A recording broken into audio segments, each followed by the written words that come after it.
ಮಾಡಿಲ್ವಾ ನಾನು? ಹಾಕಿದ್ದೀನಿ.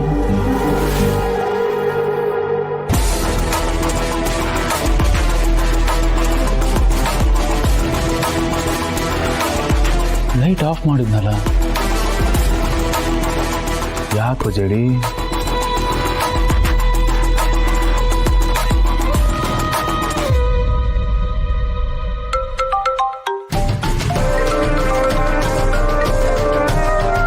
ಮೊಬೈಲ್ ಸೌಂಡ್ ಅದು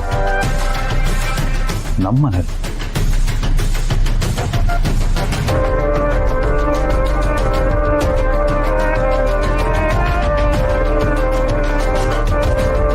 ರಿಸೀವ್ ಮಾಡ್ತಿಲ್ವಲ್ಲ ಏನೋ? ಮೆಸೇಜ್ ಹಾಕ್ಬಿಡ್ತೀನಿ. ಓ ಮಗ ಜೈ ಮತ್ತೆ ವಾಪಸ್ ಮನೆಗೆ ಬರ್ತಿದ್ದೇನೋ, ಹುಷಾರು, ಫೋನ್ ರಿಸೀವ್ ಮಾಡೋ.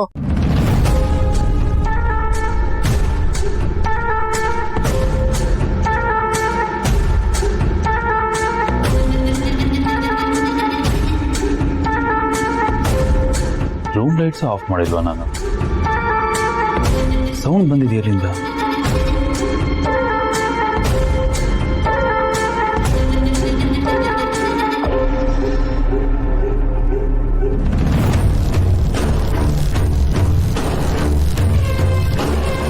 ನೀನ ಎಷ್ಟೊತ್ತಂತ ಹೊರಗಡೆ ನಾನು ಒಬ್ಳೆ ವೇಟ್ ಮಾಡೋದು? ನನ್ಗೊಬ್ಳೆ ಭಯ ಆಗಲ್ವಾ? ನಡಿ ಪಾರ್ಟಿಗೆ ಹೋಗೋಣ. ಅದು ಇಲ್ಲಿ ಅದು ಇದು ಏನಿಲ್ಲ, ಬಾ ಹೋಗೋಣ.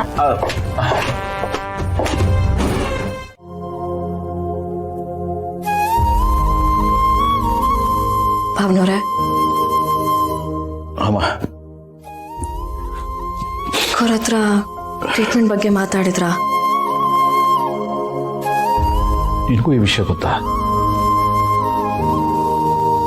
ಇವಾಗಷ್ಟೇ ಗೊತ್ತಾಯ್ತು. ನಿಮ್ಮ ಹತ್ರ ಮಾತಾಡಾದ್ಮೇಲೆ ಟೆರೇಸ್ ಮೇಲೆ ಎಮೋಷನಲ್ ಆಗಿ ನಿಂತ್ಕೊಂಡಿದ್ರು, ಹಠ ಮಾಡಿ ಕೇಳಿದಕ್ಕೆ ಹೇಳಿದ್ರು. ಟ್ರೀಟ್ಮೆಂಟ್ ಬಗ್ಗೆ ಮಾತಾಡಿದ್ರಾ? ನಾನು ಹೇಳಿದೆ, ತುಂಬಾ ಹೇಳಿದೆ, ಬಟ್ ಯಾಕೋ ಒಪ್ತಾ ಇಲ್ಲ. ಯಾಕೆ ಒಪ್ಕೊಳ್ತಾ ಇಲ್ಲ? ಬದುಕಿರೋಷ್ಟು ದಿನ ನೆಮ್ಮದಿ ಆಗಿರ್ತೀನಿ.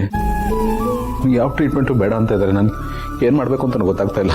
ಭಾವನವ್ರೆ, ಯಾರನ್ನು 100% ಗ್ಯಾರಂಟಿ ಕೊಡಲ್ಲ, ಡಾಕ್ಟರ್ ಕೂಡ ಕೊಡಲ್ಲ. 0.1% ಇದ್ರೂ ಅದು ನಮಗೆ ಹೋಪ್ಸೇ ಅಲ್ವಾ? ಆ ಚಾನ್ಸ್ ನಾವು ಯಾಕೆ ಮಿಸ್ ಮಾಡ್ಕೋಬೇಕು?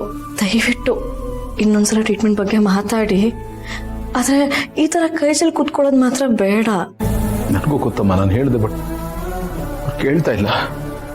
ಅಕ್ಕೋರ್ ಮನ್ಸು ಕರಗೋದು ನಿಮ್ಮ ಮಾತಿಗೆ ಮಾತ್ರ. ಪ್ಲೀಸ್ ಇನ್ನೊಂದ್ಸಲ ಮಾತಾಡಿ. ಅವ್ರು ಹೇಗೆ ಅಂತ ನಿನಗೂ ಗೊತ್ತಲ್ಲ ಮಲ್ಲಿ. ಇದು ನನ್ನ ನಿರ್ಧಾರ ಅಂತ ಫುಲ್ ಸ್ಟಾಪ್ ಇಟ್ಬಿಟ್ರು. ಅವ್ರು ಒಂದ್ಸತಿ ನಿರ್ಧಾರ ತಗೊಂಡ್ಮೇಲೆ ಬದಲಾಯಿಸೋದು ಬಹಳ ಕಷ್ಟ. ಇನ್ನು ಸದಾಶಿವ ಅಂಕಲ್ ಹತ್ರ ಹೇಳಿ ಮಾತಾಡ್ಸಣ್ವಾ? ಬೇಡಮ್ಮ, ಬೇಡ. ಯಾಕೆ? ನೋಡೋದು, ಈ ವಿಷಯ ಯಾರಿಗೂ ಗೊತ್ತಾಗಬಾರ್ದು ಅನ್ನೋದು ಅವ್ರ ಆಸೆ. ಈಗ ನಾವು ಹೋಗಿ ಅವ್ರ ಅಪ್ಪ ಅಮ್ಮನಿಗೆ ಈ ವಿಷಯ ಹೇಳಿದೀವಿ ಅಂತ ಅವ್ರಿಗೆ ಗೊತ್ತಾದ್ರೆ ಬಹಳ ನೋವಾಗುತ್ತೆ.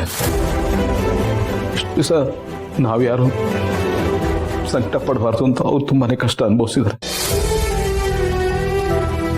ಅವ್ರ ಮನಸ್ಸಿಗೆ ವಿರುದ್ಧವಾಗಿ ನಡ್ಕೊಳಕ್ ನಂಗೆ ಇಷ್ಟ ಇಲ್ಲಮ್ಮ. ಅದು ಅಲ್ಲದೆ ಟ್ರೀಟ್ಮೆಂಟ್ ಬಹಳ ಪೇನ್ಫುಲ್ ಆಗಿರ್ಬೋದು. ಅದು ಸುಮ್ಮನೆ ಇರಕ್ಕೂ ಆಗ್ತಾಯಿಲ್ಲ. ಟ್ರೀಟ್ಮೆಂಟ್ ಕೊಡಿಸ್ಬೇಕು, ಏನ್ ಮಾಡ್ಬೇಕು ಅಂತ ಗೊತ್ತಾಗ್ತಾ ಇಲ್ಲಮ್ಮ. ಒದ್ದಾಡ್ದಲ್ಲಿದೆ. ಭಾವನವ್ರೆ, ದಯವಿಟ್ಟು ನೀವು ಈ ಥರ ಕುಗ್ಬೇಡಿ. ನೀವು ಧೈರ್ಯವಾಗಿದ್ರೆ ಅಕ್ಕೋರು ಧೈರ್ಯವಾಗಿರ್ತಾರೆ.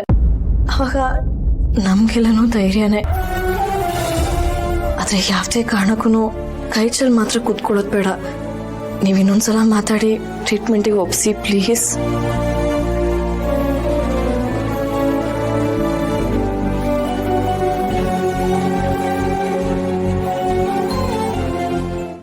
ನಿನ್ನ ಮತ್ತೆ ಭೂಮಿಕಾ ಮಧ್ಯೆ ಏನಿ ಪ್ರಾಬ್ಲಮ್ಸ್? ಇಲ್ವಲ್ಲಮ್ಮ. ಯಾಕೆ ಆ ಥರದ ಪ್ರಶ್ನೆ ಕೇಳ್ತಾ ಇದ್ದೀರಾ? ಯಾಕೆಂದ್ರೆ ಕೆಲವು ದಿನಗಳಿಂದ ನಾನು ಗಮನಿಸ್ತಾ ಇದ್ದೀನಿ, ಭೂಮಿಕಾ ಮೊದಲಿನ ಥರ ಇಲ್ಲ. ಯಾರ ಜೊತೆನೂ ಸರಿಯಾಗಿ ಬೆರೀತಾ ಇಲ್ಲ, ಮಾತಾಡ್ತಾ ಇಲ್ಲ. ಇದು ನಾನು ಮಾತ್ರ ಇಲ್ಲ, ಮನೇಲಿ ಎಲ್ಲರೂ ಅಬ್ಸರ್ವ್ ಮಾಡಿದ್ದಾರೆ. ಈಗ ನೋಡಿದ್ರೆ ನೀನು ಒಂಥರ ಇದೆಯಾ? ಇಲ್ಲಮ್ಮ, ನೀವು ಸುಮ್ಮನೆ ಏನೇನೋ ಯೋಚನೆ ಮಾಡ್ತಾ ಇದ್ದೀರಾ. ಆ ಥರದ್ದೆಲ್ಲ ಏನೂ ಇಲ್ಲ.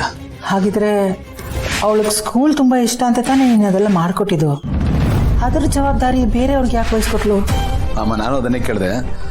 ಅದಕ್ಕೆ ಅವರು ಫ್ಯಾಮಿಲಿಗೆ ನನಗೆ ಮಕ್ಕಳಿಗೆ ಜಾಸ್ತಿ ಟೈಮ್ ಕೊಡೋಕ್ಕಾಗ್ತಾ ಇಲ್ಲ, ಸ್ಕೂಲ್ ಕೆಲಸ ಬೇರೆ ಸ್ವಲ್ಪ ಜಾಸ್ತಿ ಟೆನ್ಷನ್ನು, ಹಾಗಾಗಿ ಬೇರೆಯವ್ರಿಗೆ ವಹಿಸ್ತಾ ಇದ್ದೀನಿ ಅಂತ ಹೇಳಿದ್ರು ಅಷ್ಟೇ.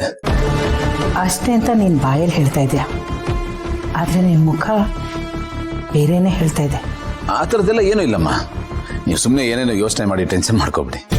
ನಿನ್ನ ಬಗ್ಗೆ ನನಗೆ ಗೊತ್ತಿಲ್ವ ಗೌತಮ್, ನಿನ್ನ ಮಾತಲ್ಲಿ ಮುಚ್ಚಿಟ್ರು ನಿನ್ನ ಮುಖದಲ್ಲಿ ಅದು ಸರಿಯಾಗಿ ಕಾಣಿಸುತ್ತೆ.